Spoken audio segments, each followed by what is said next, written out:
हाँ जी, नमस्कार। मैं अश्विनी कुमार। स्वागत है आप सभी का एक बार फिर से सीटेट वाली सीरीज़ में। तो बगैर किसी देरी के क्वेश्चंस पे आते हैं, लेकिन क्वेश्चन से पहले एक बात बता देता हूँ आप लोगों को। कुछ सूत्रों से, स्थायी सूत्रों से पता लगा है कि जो सीटेट का एग्ज़ाम है वो सितंबर में होने की संभावना है। बाकी गवर्नमेंट और कोरोना पता नहीं किस तरफ मुड़ जाए, वो कह सकते हैं, क्या पता ऊँट किस करवट बैठेगा। तो क्वेश्चन आ जाइए। हाँ जी, पहला क्वेश्चन, अवधारणाओं का विकास मुख्य रूप से खालिस्तान का हिस्सा है। खालिस्तान माने डैश, बोले तो ब्लैंक। ठीक, ऑप्शंस दे रखे हैं भाई, बौद्धिक विकास, शारीरिक विकास, सामाजिक विकास, संवेगात्मक विकास। तो इसका जो आंसर है वो हो जाएगा बौद्धिक विकास, क्योंकि जितनी भी धारणाएं किसी के विकास के लिए मुख्य रूप से जो बनती हैं वो बौद्धिक में आती हैं। तो इसका आंसर हो जाएगा ए, बौद्धिक विकास। नेक्स्ट क्वेश्चन, निःशक्त बालकों की शिक्षा के लिए प्रावधान किया जा सकता है। जो सामान्य बच्चों से हटके हैं थोड़े से, उनकी शिक्षा के लिए हम क्या प्रावधान कर सकते हैं। तो भाई सब शुरुआत से बता रहा हूँ आप लोगों को मैं ये बात कि सभी को साथ लेकर के चलना होता है। बच्चे और टीचर के बारे में अधिक से अधिक सोचना होता है। बच्चे का बुरा नहीं होना चाहिए, टीचर का बुरा नहीं होना चाहिए। कोई भी ऑप्शन अगर ये सारी कंडीशन को सेटिस्फाई कर देता है तो उसको आंसर लगा दो। तो इसमें समावेशित शिक्षा है भाई, तो ऑप्शन ए इसका राइट आंसर हो जाएगा बगैर कुछ सोचे समझे। हाँ जी, नेक्स्ट क्वेश्चन, निम्नलिखित में से कौन सी मानसिक मंदता की विशेषता नहीं है। ये ऑप्शन दे रखे हैं, मैं इनमें से पूछ रहा है कि वो एक कौन सी विशेषता है मानसिक मंदता की जो इनमें नहीं है। ठीक है, मतलब क्या है कि इनमें से 3 तो मानसिक मंदता की विशेषता है और नहीं है। मानसिक मंदता माने क्या, जो मंदबुद्धि बच्चे होते हैं उनकी विशेषता नहीं है। ऑप्शन है बुद्धि लब्धि का 25 से 70 के मध्य में होना। तो मतलब 25 से 70 के बीच में जो भी होगा, वो जिसकी भी IQ होगी, बुद्धि लब्धि होगी, वो मंदबुद्धि में आएगा। तो ये तो इसकी एक विशेषता होगी, पर हमें तो वो ढूंढनी है जो इसकी विशेषता नहीं है। धीमी गति से सीखना है, दैनिक जीवन की क्रियाओं को न कर पाना। जो बच्चा डेली लाइफ की चीज़ों को नहीं कर पाएगा, मतलब वो मंदबुद्धि है या उसमें मानसिक मंदता है, तो ये भी इसकी विशेषता होगी। पर हमें तो वो ढूंढनी है जो इसकी मानसिक विशेषता, मतलब इसकी विशेषता नहीं है। ऑप्शन सी, वातावरण के साथ अनुकूलन में कठिनाई। जो बच्चा डेली लाइफ में अपना एडजस्टमेंट नहीं कर पा रहा, मतलब उसमें मानसिक मंदता है। ऑप्शन डी, अंतर्वैयक्तिक संबंधों का कमजोर होना। मतलब भाई जो इंटर रिलेटेड जो रिलेशंस हैं, अगर उनमें उसके संबंध हैं जो वो वीक हैं, तो ये कोई बात नहीं हुई कि वो मानसिक मंदता का शिकार है। नॉर्मली भी लोग ऐसे होते हैं जिनके आपस के रिलेशन अच्छे नहीं होते, तो उसको ये तो थोड़ी ना कह सकते हैं मंदबुद्धि है भाई। ठीक है, ब्रेकअप पैचअप चलते रहते हैं, तो वैसे ही किसी के संबंधों के बिहाफ पे हम उसकी बुद्धि को ये नहीं बता सकते कि वो जड़ बुद्धि है कि भाई परखर बुद्धि है। ठीक है, तो इसका आंसर हो जाएगा डी, अंतर्व्यक्तिक संबंधों का कमजोर होना। हाँ जी, नेक्स्ट क्वेश्चन, विद्यार्थियों के अच्छे मानसिक स्वास्थ्य को बनाए रखने के लिए निम्न में से कौन सा तरीका अधिक महत्वपूर्ण है। भाई बच्चों का स्वास्थ्य है जो वो अच्छा बना के रखना है, तो उसके लिए हम क्या कर सकते हैं। तो ऑप्शन है शैक्षिक क्रियाओं का प्रावधान, जो को करिकुलर एक्टिविटीज़ हैं भाई उनको करा सकते हैं।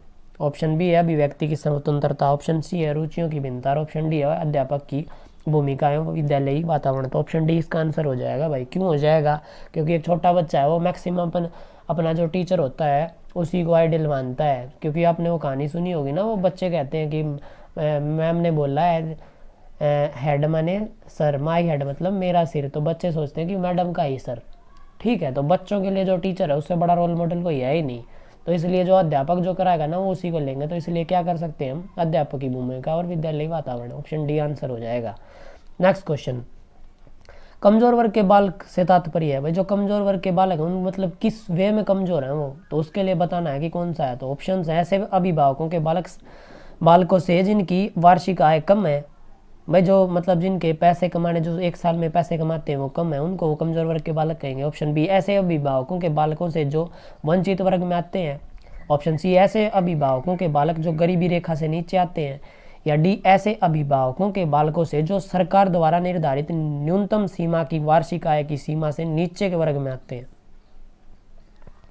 तो भाई ऑप्शन डी इसका राइट आंसर हो जाएगा। क्यों हो जाएगा, क्योंकि जो एक सरकार ने बना रखा है हमारा क्राइटेरिया कि इससे नीचे जिसकी जो इस सीमा से न्यूनतम सीमा से नीचे जाता है ना, वो जो बच्चा है या घर परिवार है वो कमजोर वर्ग में आएगा। तो उस प्रकार से कमजोर वर्ग का बालक होगा। तो ऑप्शन डी आंसर हो जाएगा इसका। हाँ जी, नेक्स्ट क्वेश्चन, निम्नलिखित में से मानसिक विकार के लक्षणों को सभी दर्शाते हैं सिवाय। इनमें से भाई एक ऐसा ऑप्शन है जो मानसिक विकार के लक्षणों को दर्शाता नहीं है, बाकी दर्शाते हैं। मतलब 3 सेम है, एक अलग है, वो ढूंढना है। तो ऑप्शन ए है भग्नाशा के, ऑप्शन बी है तनाव के, सी संबंध के, ऑप्शन डी चिंता के। तो भाई भगनाशा, तनाव और चिंता, ये सारे स्ट्रेस मतलब जो बोलते हैं हम, एक इमोशन टाइप की चीज़ें। और ऑप्शन सी है वो संबंध है। वैसे भी आप लोग अलग देख सकते हैं, लेकिन मानसिक विकार में संबंध का कोई प्रभाव नहीं पड़ता। कि भाई किसी के घर में कोई एक मूर्ख रहता है तो इसका मतलब ये नहीं कि सभी के सभी उसके घर में मूर्ख हो जाएंगे, नहीं, संबंध कोई रिलेट नहीं करता इसमें, ठीक है। तो इसलिए इसका आंसर हो जाएगा ऑप्शन सी, संबंध के। हाँ जी, नेक्स्ट क्वेश्चन। एक समान जुड़वा भाइयों में से एक को सामाजिक आर्थिक रूप से धनवान परिवार द्वारा गोद लिया जाता है और दूसरे को एक निर्धन परिवार द्वारा। 1 वर्ष के बाद उनके बुद्धि लब्धांक के बारे में निम्नलिखित में से क्या अवलोकित होने की सर्वाधिक संभावना है। भाई 2 बच्चे हैं, उनको एक ने तो गरीब परिवार ने गोद ले लिया और एक को अमीर ने, और 1 साल के बाद उन दोनों को जो बुद्धि लब्धांक में मतलब जिनके IQ में जो डिफरेंस आएगा उसके बारे में हम क्या मतलब जिसकी क्या कहने की सर्वाधिक संभावना है, जो ऑब्जर्वेशन से हम कह सकते हैं, ठीक है। ऑप्शंस देखते हैं। निर्धन परिवार वाले लड़के की अपेक्षा धनी सामाजिक आर्थिक परिवार वाला लड़का अधिक अंक प्राप्त करेगा। ना भाई ऐसी कोई बात नहीं है, गरीब बच्चे भी पढ़ लेते हैं। ऑप्शन बी, दोनों समान रूप से अंक प्राप्त करेंगे। नहीं भाई, कोई ये कहने वाली बात नहीं, हम नहीं कह सकते ये भी कोई। ऑप्शन सी, धनी सामाजिक आर्थिक परिवार वाले लड़के की अपेक्षा निर्धन परिवार वाला लड़का अधिक अंक प्राप्त करेगा। ये भी कोई सर पैर वाली बात नहीं है कि जो अमीर है वो ज़्यादा पढ़ेगा या गरीब है वो ज़्यादा पढ़ेगा। ऑप्शन डी, सामाजिक आर्थिक स्तर बुद्धि लब्धांक को प्रभावित नहीं करता। ये आ गई मेन बात। जो मेन मुद्दा था वो यही था कि सामाजिक और आर्थिक स्तर तो है ना किसी के IQ को प्रभावित करता ही नहीं है। झोपड़ी में रहने वाले भी बहुत इंटेलिजेंट हो जाते हैं, और भाई महलों में रहने वाले भी आप लोगों ने देखे ही होंगे। चलो नेक्स्ट क्वेश्चन देखते हैं।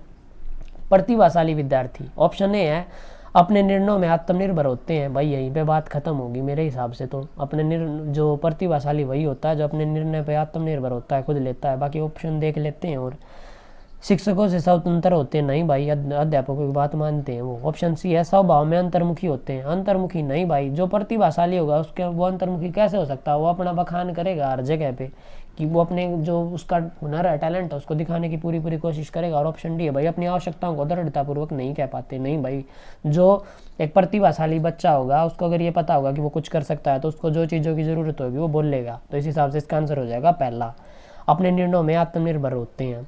ठीक है, जो प्रतिभाशाली बच्चे होते हैं वो अपने निर्णय लेने में आत्मनिर्भर होते हैं। हाँ जी, नेक्स्ट क्वेश्चन। सृजनवाद में, अब सृजनवाद है क्रिएटिविटी से रिलेटेड करता है, तो उसके बारे में देखते हैं क्या है। बच्चे सीखने की प्रक्रिया में निष्क्रिय रूप से प्रतिभाग करते हैं।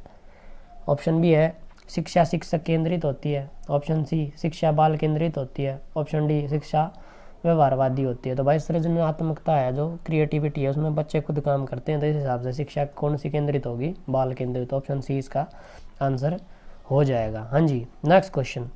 परीक्षा में विद्यार्थियों से किस प्रकार के प्रश्न पूछे जाने चाहिए? भाई अब ये तो है नहीं कि कोई कैसा भी क्वेश्चन पूछ लिया, ठीक है, कुछ उसमें सर पैर होने चाहिए ना उस क्वेश्चन के। तो उस क्वेश्चन की विशेषता बतानी है। तो ऑप्शंस हैं। ऑप्शन ए है स्मृति एवं समझ पर आधारित, वस्तुनिष्ठ एवं विषयगत, समझ एवं अनुप्रयोग आधारित, और डी है भाई केवल वस्तुनिष्ठ। तो इसका आंसर जो है वो क्या हो जाएगा? समझ एवं अनुप्रयोग। भाई याद करना और ये सब जो वस्तुनिष्ठ और ये सब नहीं है, कुल मिला के बात है कि एक समझ में वो चीज़ आ जाए और दूसरा है उसको कहीं हम यूज़ कर सके। आज मैं आप लोगों को पढ़ा रहा हूँ या कुछ भी कर रहा हूँ, इसका मतलब ये ही नहीं है कि मैं बस आप लोगों को समझा रहा हूँ। कल को आपको पढ़ाना पड़े तो आप इन चीज़ों को, कुछ भी चीज़ों को यूज कर पाएंगे तभी बात बनेगी। ठीक है, तो इसलिए इसका आंसर हो जाएगा सी, समझ एवं अनुप्रयोग आधारित। हाँ जी, नेक्स्ट क्वेश्चन। आपको लगता है कि आपकी कक्षा में कुछ बच्चे बहुत तेज हैं और तेज गति से सीख रहे हैं और कुछ बहुत धीमी गति से सीख रहे हैं। इस परिस्थिति में आप क्या करोगे? भाई आपने देखा कि आपकी क्लास में है ना कुछ, और ये होता भी है भाई, एक्चुअल बात है, कुछ बच्चे बहुत तेज काम करते हैं और कुछ बहुत स्लो। तो ऐसी सिचुएशन में अगर आप उस कक्षा के अध्यापक हैं तो आप क्या करेंगे? तो ऑप्शन देख लेते हैं भाई क्या करवा रहा है ये। ऑप्शन ए है तेज गति से सीखने वाले बच्चों को आगे बढ़ने देंगे। भाई जो तेज है उनको चलने देंगे, अब रोकेंगे तो है नहीं, जो है वैसा है। अगला है धीमी गति से सीखने वाले बच्चों पर कोई ध्यान नहीं देंगे। नहीं भाई, बिल्कुल गलत बात है, क्यों नहीं देंगे? ऑप्शन सी है इस बात पर कोई ध्यान नहीं देंगे। फिर टीचर किस काम के, अगर ध्यान ही नहीं दिया तो ध्यान तो देना पड़ेगा। ऑप्शन डी तेज गति से सीखने वाले बच्चों की सहायता धीमी गति से सीखने वाले बच्चों को सिखाने हेतु लेंगे। हाँ भाई, ये काम किया जा सकता है कि भाई कक्षा में तेज बच्चे हैं, कुछ उनकी सहायता ले सकते हैं कि वो भाई जो बंद थोड़े से स्लो काम करते हैं उनको सिखाने में उनकी हेल्प ले सकते हैं कि भाई तुम तेज हो, थोड़े से इनकी हेल्प कर दो, इनका भी काम बन जाएगा और आप लोगों का पक्का हो जाएगा। ऐसा करते हैं ना हम जनरली, अगर करते हैं तो भाई कोई करता है तो कमेंट बॉक्स में बताना जरा। हाँ जी, नेक्स्ट क्वेश्चन, मानसिक आयु के प्रत्यय का सर्वप्रथम प्रयोग किसने किया था? तो भाई इसका आंसर डायरेक्ट है, इसमें समझाने बुझाने का कुछ नहीं है, बिने साइमन है, ऑप्शन डी, जिन्होंने ये बनाया था मानसिक आयु और ये IQ वगैरह जो भी था ये सब कुछ। नेक्स्ट क्वेश्चन, 140 से अधिक बुद्धि लब्धि वाले बच्चों को किस श्रेणी में रखेंगे? भाई 100 से ऊपर होने वाला ही है ना, सामान्य से ऊपर चला जाता है, तो 140 वाला तो प्रतिभाशाली हो जाएगा। इन ऑप्शंस में से आप लोगों को जो प्रतिभाशाली ही दिख रहा है, बाकी मूर्ख, मंदबुद्धि और सामान्य बुद्धि, जब 100 तक ही सामान्य बुद्धि रह लेता है तो ऑप्शन डी इसका राइट आंसर हो जाएगा। हाँ जी, नेक्स्ट क्वेश्चन, मनुष्य की बुद्धि आगे की पीढ़ियों में संक्रमित होती है। भाई ये मतलब ये संक्रमित कह तो रखा है, ये बीमारी थोड़ी ना है कोई बुद्धि की घर वालों में है उनमें आगे आएगी, पर इन्होंने कह रखा है कि भाई जो किसी की बुद्धि माता पिता की वैसी बच्चों में संक्रमित होती है। इसका कार्य इस जन्मजात योग्यता के विकास के लिए उपयुक्त परिस्थितियों का निर्माण करना है। ठीक है, तो ये मतलब इसके लिए ऑप्शन दे रखे हैं, क्षेत्र, मौसम, वातावरण, जलवायु, तो इसके बारे में बताना है। अब ये कोई बात तो है नहीं कि भाई जो जिसके माता पिता के अंदर जो क्वालिटी है वही उसके बच्चे में रहेगी या ऐसा कुछ, तो इसके लिए जो सी वातावरण इसका ऑप्शन है वो इसका राइट आंसर हो जाएगा। तो वातावरण का कार्य इस जन्मजात योग्यता के विकास के लिए उपयुक्त है, क्योंकि जो दो ही चीज़ प्रभावित करती है वही किसी की बुद्धि को, या तो वातावरण या अनुवांशिकता। अनुवांशिकता बोले तो माता पिता, और वातावरण बोले तो वो जहाँ रहता है। वो कहते नहीं है कि जैसी संगत वैसी रंगत, तो एक तो वो कहाँ रहता है वो चीज़, और एक भाई उसके घर वाले। ठीक है, हाँ जी, नेक्स्ट क्वेश्चन है, कौन से बालकों को घर के लिए विशेष कार्य दिया जाना चाहिए? भाई प्रतिभाशाली बालकों को पहला ही ऑप्शन हो जाएगा, क्योंकि पिछड़े बालक और समस्यात्मक बालक और मानसिक रूप से पिछड़े बालक अगर ये वो खुद का पहले वाला काम कर लेंगे वो ही बहुत बड़ी बात हो जाएगी। तो इस हिसाब से पहला आंसर हो जाएगा ऑप्शन ए, कि जो बच्चे ज़्यादा काम करते हैं, प्रतिभाशाली हैं, उनको घर के लिए अलग से काम देना चाहिए। ठीक है, अगर आप लोगों को ये वीडियो पसंद आई तो इसको लाइक मार दो गुरु दक्षिणा में, और अगर भाई नहीं पसंद आई तो डिसलाइक मार दो।